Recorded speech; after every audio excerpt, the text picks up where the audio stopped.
नमस्कार बच्चों, आज हम करने जा रहे हैं पाठ 7 का अभ्यास कार्य। प्रश्न नंबर 1 है, पाठम पठित्वा वदन्तु लिखन्तु च आम अथवा नहीं। पाठ को पढ़कर बताइए और लिखिए हाँ या नहीं। पहला प्रश्न है, किम नद्यः स्वजलम स्वयं पिबन्ति। क्या नदियाँ अपने जल को स्वयं पीती हैं? उत्तर है नहीं। दूसरा प्रश्न है, किम ज्ञानहीनः मनुष्यः शोभते। क्या ज्ञान से रहित मनुष्य शोभा पाता है? उत्तर है नहीं। प्रश्न नंबर 3 है, किम क्रोधः नरकस्य कारणमस्ति। क्या क्रोध नरक का कारण है? उत्तर है आम। प्रश्न नंबर 4 है, किम अस्माकं वाणी मधुरा भवेत्। क्या हमारी वाणी मधुर हो? उत्तर है आम। प्रश्न नंबर 5 है, किम चिंता शरीरस्य पोषणम करोति। क्या चिंता शरीर का पोषण करती है? उत्तर है नहीं। छठा प्रश्न है, किम यथाशक्ति दानम कुर्यात्। क्या शक्ति के अनुसार दान करना चाहिए? उत्तर है आम। प्रश्न नंबर 2 है, मंजूषायाम प्रदत्त पदैः रिक्त स्थानानि पूरयन्तु। मंजूषा में दिए गए पदों के द्वारा रिक्त स्थानों की पूर्ति कीजिए। पहला है, गुणहीनः जनः पशवः इव।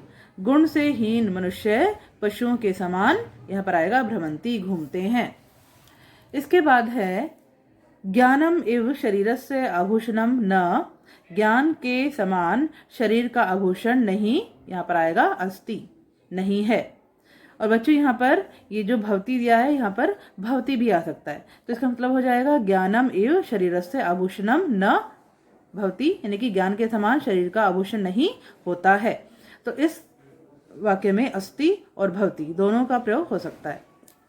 तीसरा है, मनुष्य परिश्रमेण कार्याणि। मनुष्य को परिश्रम के द्वारा कार्यों को, यहाँ पर आएगा कुर्यात्, करना चाहिए। चौथा है, नरकस्य द्वारम त्रिविधम। नरक का द्वार 3 प्रकार का, यहाँ पर हमने लिखा भवती, 3 प्रकार का होता है। और इस वाले वाक्य में भी यहाँ पर भी भवती और अस्ति दोनों का प्रयोग हो सकता है। अगर हम अस्ति लिखें तो नरकस्य द्वारम त्रिविधम अस्ति, देखिए नरक का द्वार 3 प्रकार का है। पांचवा है, वृक्षः फलानि अन्येभ्यः। वृक्ष फलों को दूसरों को, यहाँ पर आएगा यच्छन्ति, यानी देते हैं। प्रश्न नंबर 3 है, मंजूषायाः उचितम पर्याय पदम चित्वा लिखन्तु। मंजूषा में से उचित पर्याय को सोचकर लिखिए। यहाँ पर पहला शब्द दिया है विद्या। विद्या का पर्यायवाची है ज्ञानम। लक्ष्मी धनम, वारिवाह मेघा, मृगः पशवः, कामः इच्छा। प्रश्न नंबर 4 है, एतेषां प्रश्नानाम् उत्तराणि एक पदेन वदन्तु लिखन्तु च। इन प्रश्नों का उत्तर एक पद में बताइए और लिखिए। प्रश्न नंबर 1 है, गुणहीनः जनः कुत्र भारभूताः भ्रमन्ति। गुण से हीन लोग कहाँ भार के समान घूमते हैं? तो इसका उत्तर है पृथ्व्याम, यानी कि पृथ्वी पर। प्रश्न नंबर 2 है, सज्जनानां संपत्त्यः किमर्थं भवन्ति। सज्जनों की संपत्तियां किस लिए होती हैं? उत्तर है परोपकाराय, अर्थात परोपकार करने के लिए। तीसरा है, कया समम शरीर रक्षणम न अस्ति। किसके समान शरीर की रक्षा करने वाला नहीं है? उत्तर है क्षमया, अर्थात क्षमा के समान। प्रश्न नंबर 4, अस्माकं वाणी कीदृशी भवेत्। हमारी वाणी कैसी हो? उत्तर है रसवती। प्रश्न नंबर 5 है, लोभः कस्य द्वारम भवति। लोभ किसका द्वार होता है? उत्तर है नरकस्य, अर्थात नरक का। प्रश्न नंबर 6 है, मनुष्य रूपेण मृगाः चरन्ति। अत्र चरन्ति इति क्रियापदस्य कर्तृपदम किम। मनुष्य के रूप में पशुओं के समान चरते हैं। यहाँ पर इस वाक्य में चरंती जो क्रियापद है, इसके कर्तृपद अर्थात इसके कर्ता को बताना है, इसका कर्ता क्या है। तो यहाँ पर ये वाक्य है, मनुष्य के रूप में पशुओं के समान घूमते हैं। अब यहाँ किसके घूमने की बात हो रही है? मनुष्य की। मनुष्य घूम रहा है पशुओं के रूप में, तो इस वाक्य में कर्ता पद होगा मनुष्य, तो हम यहाँ लिखेंगे मनुष्यः। प्रश्न नंबर 5 है, एतेषां प्रश्नानाम् उत्तराणि पूर्ण वाक्येन वदन्तु लिखन्तु च। इन प्रश्नों का उत्तर पूरे वाक्य में बताइए और लिखिए। प्रश्न नंबर 1 है के सब फलानी स्वयं न खादंती। कौन अपने फलों को स्वयं नहीं खाते? उत्तर है वृक्षः सब फलानी स्वयं न खादंती। पेड़ अपने फलों को स्वयं नहीं खाते। प्रश्न नंबर 2 है कया समम शरीर भूषणम न अस्ति। किसके समान शरीर का आभूषण नहीं है? उत्तर है विद्या समम शरीर भूषणम न अस्ति। विद्या के समान शरीर का आभूषण नहीं है। प्रश्न नंबर 3 है के नरकस्य द्वारम भवन्ति। कौन नरक के द्वार होते हैं? उत्तर है कामः क्रोधः लोभः च एतानि त्रीणि नरकस्य द्वारम भवन्ति।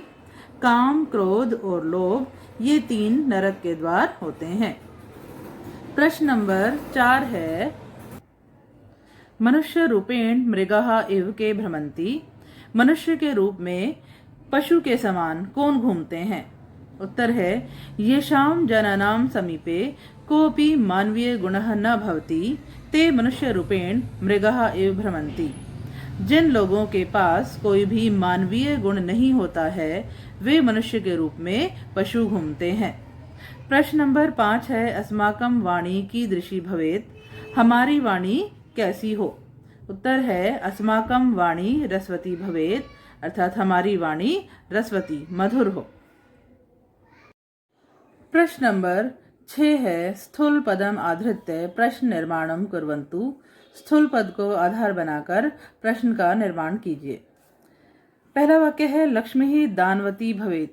लक्ष्मी दानवती हो, तो प्रश्न बनेगा कि कौन दानवती हो? तो यहाँ पर आएगा का दानवती भवेत्। लक्ष्मी की जगह आ जाएगा का। दूसरा वाक्य है क्रोधः नरकस्य द्वारम मन्यते। क्रोध को नरक का द्वार माना जाता है, तो प्रश्न बनेगा कि क्या नरक का द्वार माना जाता है?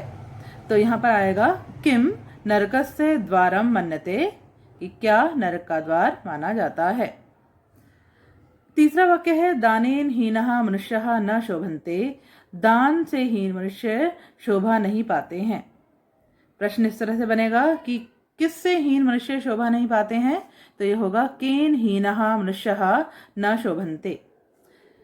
चौथा वाक्य है क्रोधः मनुष्यस्य नाशम करोति। क्रोध मनुष्य का नाश करता है, तो प्रश्न बनेगा कि क्रोध किसका नाश करता है? तो इस प्रकार से होगा क्रोधः कस्य नाशम करोति।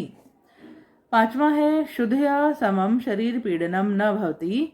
भूख के समान शरीर को पीड़ा देने वाला नहीं होता है, तो प्रश्न इस तरह से बनेगा कि किसके समान शरीर को पीड़ा देने वाला नहीं होता है? तो यहाँ आएगा कया समम। शुद्धया की जगह आ जाएगा कया। कया समम शरीर पीड़नम न भवति, और अंत में प्रश्नवाचक चिन्ह। जब भी हम क्वेश्चन बनाते हैं तो उसके अंत में प्रश्नवाचक चिन्ह का प्रयोग करना बड़ा ही आवश्यक है। नंबर 7 है उचितम भावम इति चिन्हेन अंकितम कुर्वन्तु। उचित भाव को सही के चिन्ह द्वारा अंकित कीजिए। पहला वाक्य है वाणी रसवती यस्य। जिसकी वाणी रसवती हो। यहाँ पर फिर 3 ऑप्शन दिए गए हैं। जो इस वाक्य का उचित भाव है उसके सामने सही का चिन्ह लगाएंगे। पहला वाक्य है नरः सर्वदा मधुराम वाणीम वदेत्। मनुष्य हमेशा मधुर वाणी बोले। दूसरा है नरः सरलाम कठोराम च वाणीम वदेत्। मनुष्य सरल और कठोर वाणी बोले। तीसरा है नरः यदा कदा मधुराम वाणीम वदेत्। मनुष्य कभी कभी मधुर वाणी बोले। तो इसका उचित भाव है ऑप्शन 1 नरः सर्वदा मधुराम वाणीम वदेत्। तो यहाँ पर सही का चिन्ह। दूसरा वाक्य है परोपकाराय सताम विभूत्यः। परोपकार के लिए सज्जनों की संपत्तियां हैं। ऑप्शन में है सज्जना नाम संपत्ति आत्मरक्षाय भवति। सज्जनों की संपत्ति आत्मरक्षा अपनी रक्षा के लिए होती है। दूसरा है सज्जना नाम संपत्ति ही स्वकल्याणाय भवति। सज्जनों की संपत्ति अपने कल्याण के लिए होती है।